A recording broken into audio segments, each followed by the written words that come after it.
Love is in the air today on The Doctors. We're tackling your difficult sex and relationship questions in a special edition of Ask the Doctors.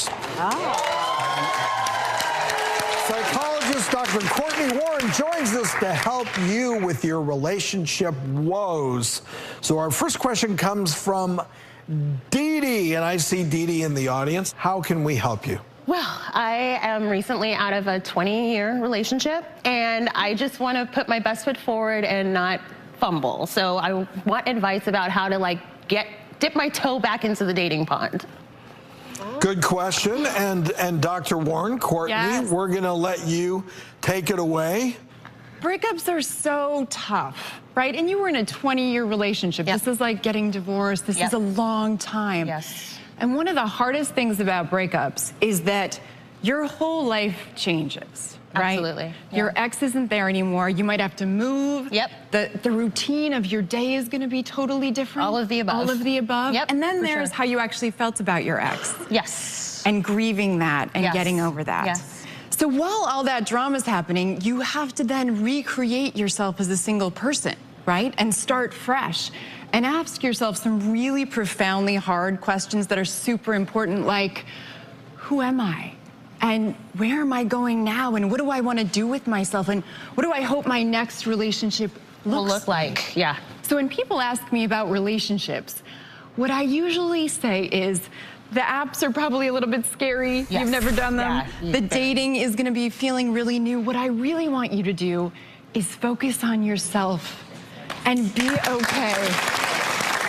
Yeah, absolutely. Yeah, you know, Dr. Brian, I would like to go to you for a second and pick your brain. You know a little bit about relationships from your experience. Yeah, on The I mean, Bachelorette. 20 years, I mean, that's obviously sounds like it was emotionally draining, but I agree with the doctor. I think you should definitely work on yourself spiritually, mentally, physically, like do hobbies that you like to do. Yeah. Get your mojo back. I kind of work on yourself, because if you go into another serious relationship, you know, with all this baggage and all these harbored feelings, you know, it's not going to be fair to you or the other person that you're dating. So yes, have fun, go out and date, but at the same time, work on yourself, build yourself up, so that when you do get into that relationship, you know, you're giving your all. I mean, you know, I would also say that so much has changed. You know, Dee Dee, 20 years ago, you know, Exactly. The Bachelor wasn't around 20 years ago.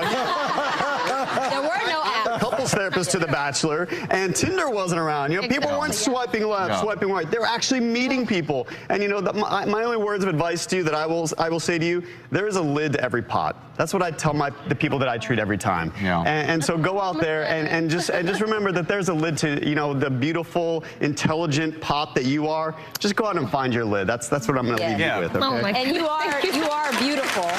So I want to know though, are you still in contact with your ex? So do you feel like she can really go forward and still be friends with her ex, who she was with for 20 years? I'm asking you, doctor. Yeah, you're asking me. What I would say is that for most people, when they break up, they need a break.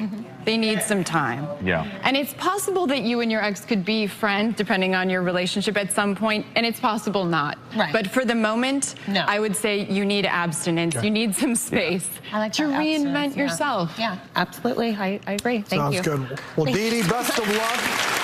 Time to move on. Our next question is from a viewer who sent this in on Snapchat. Take a look. Okay, so we have an issue. My boyfriend cannot take care of his appearance. He cannot wear the same thing 2 times in a row. And homeboy sometimes doesn't shower. How am I supposed to talk to him about this without hurting his feelings? I mean, I wonder if he was like this from the get-go, or is this something that evolved once the relationship, I don't know. Hard to say from the video, but what we can say is that attraction is really important in relationships, certainly in romantic relationships. And if you realize that your partner is changing in a way that you don't really find yourself attracted to, you gotta be honest. Yeah. What I would say is this: you always want to speak from your perspective. Okay. Because anytime you say you haven't been showering, you haven't been cleaning, it's not gonna go well. But if you make it about caring about the person and your interaction with them, it can go really well. Something like, you know, honey, we've been together for a year. I really love you. I want to talk to you about something because I'm finding that you aren't really taking as good a care of your body as you used to, and it's affecting how much I really want to hook up with you. And I know that might be hard to hear, and I'm not saying it to hurt your feelings. I'm saying it because I really care about our relationship, and I want to have honest communication with you about things that affect us. That sounds good, like in a book, but I feel like if I approach a guy and I said that, they'll be like, so how would you guys feel about that if a woman said, I think it should be a team effort. How about you say, hey, babe, why don't we go shower together? Yeah! No wonder he was on the Bachelorette.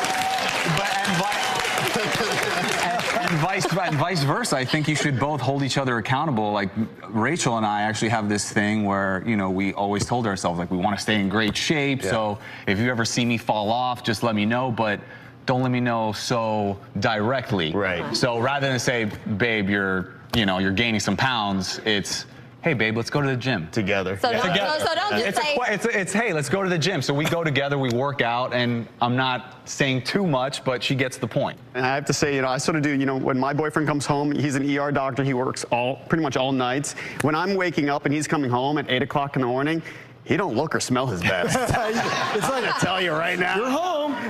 You know, but I have to say, my little trick is when I really like something, I compliment that. So you also focus on what you like rather than focusing on what you don't like, you know? So if you really like the smell, a haircut or a certain, you know, cologne or perfume, like, wow, that's really sexy, as opposed to like, oh, you look terrible in that. So you don't tell him about the problem, you tell him about the solution, and then he moves towards the solution and he thinks it was his idea, but it was really your idea. All right, we have one more, and thank you very much for that one. Next up, we have a tweet from Olivia.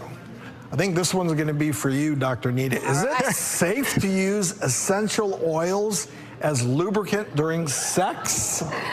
So okay. Has anyone done this out there? No. I gotta know, so period. The vagina is very sensitive, and people, you just keep putting different stuff up there. Like, I keep saying no, and you're like, but what about this? I'm like, not that. And you're like, well, what about this? I'm like, so I think what you're saying, your vagina is not a diffuser.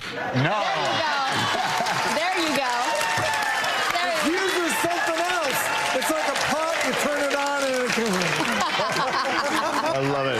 That is exactly what I'm saying. It's sensitive. You really don't want to mess with the balance, like the pH balance. It can increase the incidence of irritation and then bacterial infections, yeast infections. You don't know what's in these different essential oils. And as a general rule, don't put stuff in your body if you don't know what you're putting in your body. So just say no and just use over-the-counter lubricants. Like, keep it safe. Also, when you're using condoms, pay attention to what type of lubricants you're using on condoms, because if you have a latex condom, you don't want to use something that's oil-based because it can weaken the latex, so you think you're protecting yourself when you're really not. So, no. Dr. Cortney, thank you so much for your expertise. Lots more to come. Stick around.